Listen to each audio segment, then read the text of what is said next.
Good. Hello and welcome to our third video called The Shepherd. Thanks for watching our YouTube channel, Hope for Ashbourne. I'm sure we're all aware at the moment of those who are taking care of us. Doctors, nurses and the hard workers in hospitals, those who are seeking to research a cure or find a vaccine for this virus, and our emergency services who just keep going, farmers and people keeping the shops stocked with food, and men and women keeping our homes supplied with electricity and water. And I wonder if you've ever thought, well, who do you care for? There are those who care for us and those we care for. And we're going to think a bit today about animals. I wonder if you've got any pets. They rely on us, their owners, because we need to do everything for them. They wouldn't survive on their own. For those of us living in Ashbourne, we're never too far away from nature and the countryside. If you're allowed to go for a walk, you'll soon see some animals, wonderful creatures that God has made. And they need taking care of too. I wonder if you've got a favourite animal. Maybe you remember visiting a farm and caring for the animals there and feeding them.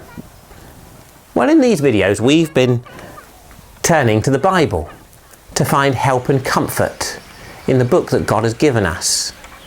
In part of the Bible called Psalms, there are things that are written there to help us picture what God is like so that we might understand who He is.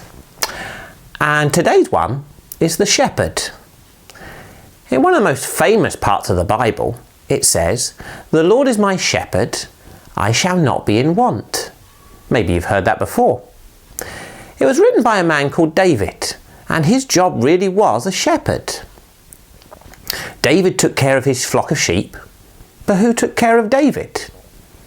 And he says, it was God. "The Lord's my shepherd," he writes. "I have everything I need." And David knew what he was talking about. I've never looked after sheep. I don't know if you have. And David carries on. "God makes me lie down in green pastures. He leads me beside still waters. He restores my soul." Pets and farm animals need to be given their food and water. They need care and provision. And that's how God our shepherd cares for us. We're like sheep. We need looking after, and everything we have comes from Him. And David would protect and defend his flock of sheep, just like we have to look after our pets. And God is the one who looks after us and defends and protects us. Even in difficult times, David wrote this, "Even though I walk through the valley of the shadow of death, I will not fear, for you are with me." That's such a helpful phrase in the Bible, isn't it? If God is our shepherd, we don't need to be afraid, even in situations that seem so bad, for God is with us. And we're in one of those now, aren't we? The news always seems to be bad news. People are worried and afraid, and we feel powerless, like sheep.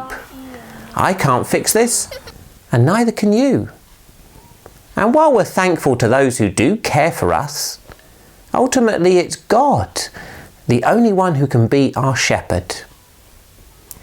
Jesus echoed those words 2,000 years ago when He was alive. He said, "I am the good shepherd. I give my life for the sheep."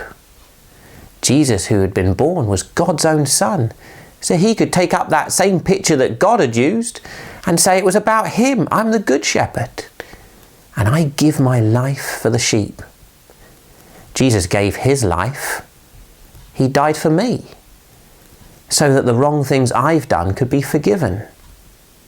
And He can be your shepherd too, and He can do that for you. He's the shepherd who loves and cares and does everything for us. So you'll find, if you trust in God, you'll discover the one who can be your shepherd. So that even in dark and difficult times, we can find hope, knowing that God our shepherd is with us. Thanks for watching, and God bless.